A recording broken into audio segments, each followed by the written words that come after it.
Bonjour à tous, aujourd'hui je vais vous présenter le tout dernier couteau de la marque Perceval sorti il y a à peine quelques jours. Avant ça, je voulais remercier la coutellerie Courty et Fils à Paris de m'avoir prêté ce couteau et du coup d'avoir rendu cette vidéo possible. J'en profite pour vous dire que leur boutique a été entièrement refaite récemment et elle est absolument magnifique. Si vous êtes en région parisienne et que vous aimez les couteaux, je vous conseille vivement d'aller y faire un tour. Franchement, ça vaut le coup.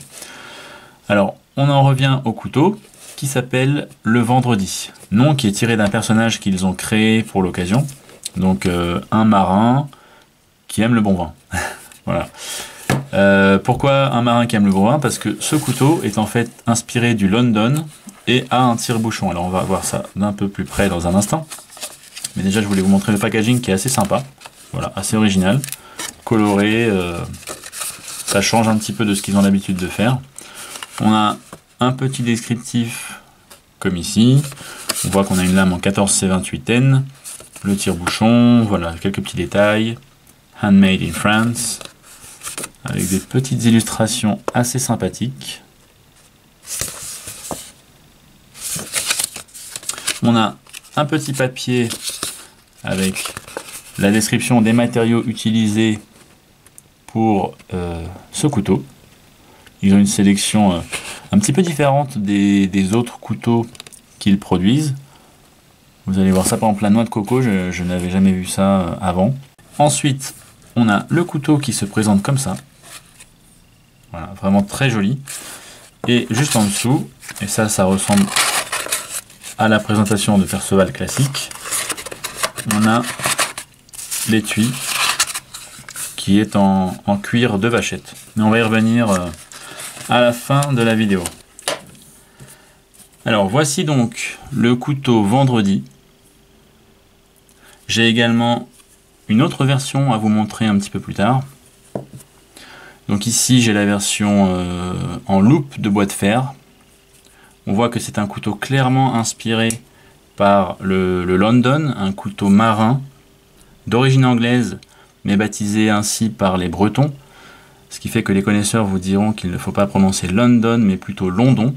C'est un couteau qui a une forme très particulière, très reconnaissable, avec une lame en pied de mouton, donc un tranchant droit, et une lame qui s'élargit vers la pointe. Cette forme de lame a pas mal d'avantages, notamment le fait que la pointe n'est pas très pointue, ce qui fait que pour planter quelqu'un, c'est beaucoup plus difficile. Du coup, en cas de bagarre sur un bateau, ce qui arrivait apparemment assez souvent, c'était moins dangereux. Voilà, les tranchants droits également présentent des avantages, mais bon, on pourra y revenir peut-être dans une prochaine vidéo. Alors ici, on a une lame de 9,5 cm pour une longueur totale de 20,5 cm. Alors je vais vous montrer à titre de comparaison d'autres modèles de la marque Perceval. Donc on a ici le français, le L8,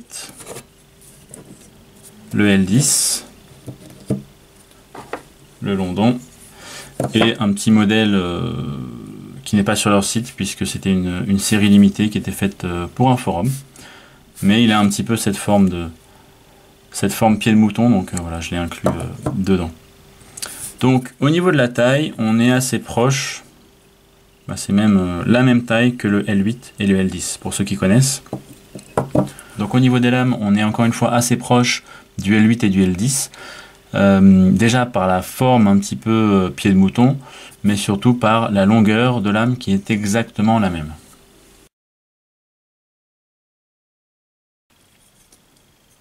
Donc c'est une mèche fraisée avec 5 spires. Les mèches fraisées présentent des avantages par rapport au tire-bouchon classique en forme de spirale comme ici. Il rentre plus facilement dans le bouchon et limite les risques de casse du bouchon. Voilà, donc on est vraiment sur quelque chose de plus haut de gamme que ce genre de choses là. C'est également beaucoup plus compliqué à réaliser puisque là en fait on a simplement une tige enroulée, alors qu'ici c'est complètement sculpté dans la masse. On part d'un gros morceau d'acier, d'une grosse tige en acier, et il faut enlever la matière tout autour, donc c'est beaucoup plus difficile à réaliser. Au niveau de la mécanique du tire-bouchon, on est sur un cran forcé vraiment très souple, très facile à ouvrir, Des fois sur les couteaux, les tire-bouchons, honnêtement, il faut tirer comme un malade. Ici, c'est vraiment très souple, donc très agréable. On s'arrache pas le doigt. Et je trouve qu'une fois le tire-bouchon ouvert, on a comme une forme de bateau. Le tire-bouchon serait le mât, et le reste du couteau représente la coque d'un bateau. Je trouve ça assez sympa. Donc le reste du couteau est construit à la manière d'un Perceval classique. On a des plaquettes tenues par des vis, des platines en acier, une finition similaire à ce qu'a l'habitude de proposer Perceval, avec une petite différence tout de même. Généralement, la signature de Perceval se trouve sur le ricasso, comme ici. Et là, ils ont décidé de le faire sur les moutures. Alors c'est pas mal parce que ça permet d'allonger le tranchant, et le tranchant du coup prend vraiment toute la lame, ce qui fait que pour une taille de lame équivalente, on a plus de tranchant sur le London que sur le L8. Donc ça, je trouve ça vraiment très sympa. Après, ils ont gravé également le personnage Vendredi qui a donné son nom au couteau. Alors, je trouve ça sympa, mais je vous avoue que personnellement, j'aurais préféré ne pas avoir la gravure du marin. Ça aurait fait un couteau quand même plus classe, je trouve. À la limite, comme on a déjà le logo Perceval, je pense qu'ils auraient pu mettre la gravure du personnage de l'autre côté. Ça aurait donné un peu plus d'équilibre à l'ensemble. Mais voilà, ce n'est que mon avis. N'hésitez pas d'ailleurs à me dire en commentaire ce que vous en pensez. En termes de prix, je le trouve plutôt bien positionné, puisqu'il commence à 198 € pour les manches en gaillac et en noix de coco. Le gaillac, pour vous donner un exemple, ça ressemble à ça. Voilà, j'adore. Personnellement, la version gaillac, puisqu'en plus le gaillac était un bois utilisé sur les bateaux, puisqu'il est assez résistant à l'humidité. Donc 198 € en prix de départ, sachant que par exemple, pour le L8, c'est 210 € en prix de départ. Après, les prix augmentent en fonction des matériaux, bien évidemment. Mais du coup, les prix sont moins élevés sur le London que sur le L8, alors qu'on a en plus un tire-bouchon fraisé. Donc je trouve qu'en termes de prix, il est assez correct. Alors je vais vous montrer de plus près ce bois de fer qui est très joli. Cette loupe de bois de fer plutôt. De toute manière, Perceval a généralement toujours de très très beaux bois de fer. Absolument magnifique. Ça va bien au couteau, je trouve d'ailleurs. J'ai également ici donc la version marinière que je trouvais assez originale, avec un manche en résine. Pour être précis, ils appellent ça du cristallium. C'est une matière qui permet d'avoir un beau poli brillant comme on a ici. Ça respire vraiment la qualité, quoi. C'est pas le petit bout de plastoc qu'ils ont mis sur un manche. C'est un beau matériau, assez luxueux, même si c'est un matériau synthétique.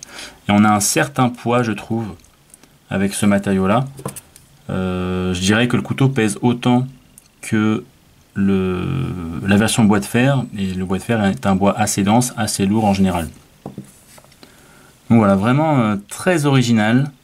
Ils ont poussé le look du marin à son maximum avec ce couteau. Je le trouve très sympa. Après, il faut oser le sortir au resto, on va dire. Mais ça a le mérite d'être là, et c'est très original, je trouve. Allez, on va regarder tout de suite l'étui. Étui tout simple, donc en cuir de vachette. Couleur bleu marine.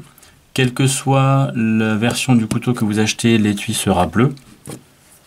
Et donc, voici comment ce que ça rend. Alors je pense que l'étui ne s'est pas encore fait, parce que je n'arrive pas à l'enfoncer jusqu'au bout, et on a un bout qui dépasse par le dessus là. Voilà, l'étui est assez rigide, bien que assez fin. Donc je pense que ça va s'arranger avec le temps, mais voilà, quand l'étui est neuf, ça fait un petit effet comme ça, pas forcément super joli, mais encore une fois, je pense que ça va s'arranger à l'usage. Donc voilà pour ce couteau. On va finir sur les points positifs et les points négatifs selon moi, bien évidemment, ça n'engage que moi. Point positif, le design, pour ceux qui aiment le London bien sûr, comme moi, je trouve que c'est... j'adore en fait, j'adore cette forme. Deuxième point positif, ça va être le tire-bouchon, que je trouve absolument magnifique, et vraiment très facile à manipuler, qui rajoute même à l'esthétique du couteau au final. Voilà, ça rajoute un détail assez sympa, surtout qu'il est très joli et très bien réalisé.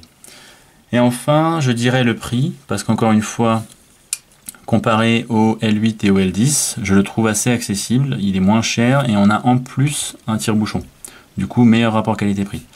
Point négatif maintenant, cette gravure que je vous ai mentionnée juste là. Voilà, je suis pas sûr que... En tout cas, personnellement, je trouve que ce serait plus joli sans. Après, franchement, elle n'est pas très voyante, ça reste assez discret, et c'est pas non plus choquant. Voilà, ça gâche pas complètement le design du couteau, à mon avis. Deuxième point négatif, mais là, vraiment, c'est subjectif, c'est l'épaisseur des plaquettes. Je trouve qu'ils ont fait des plaquettes assez épaisses et assez carrées, comparé ici par exemple à mon L8. L8 qui a des plaquettes moins épaisses et beaucoup plus arrondies au niveau des bords. Je trouve que le rendu fait plus élégant, un peu plus raffiné. Voilà. Après c'est une question de goût. Je pense que certains vont au contraire aimer le fait qu'on ait beaucoup de matière au niveau du manche.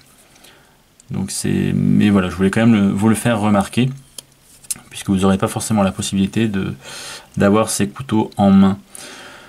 Voilà, donc j'espère que cette vidéo vous a plu et vous aura été utile, si le couteau vous intéresse. Encore une fois, un grand merci à la coutellerie Courtier et Fils. Et puis sur ce, je vous dis à bientôt dans une prochaine vidéo. Ciao.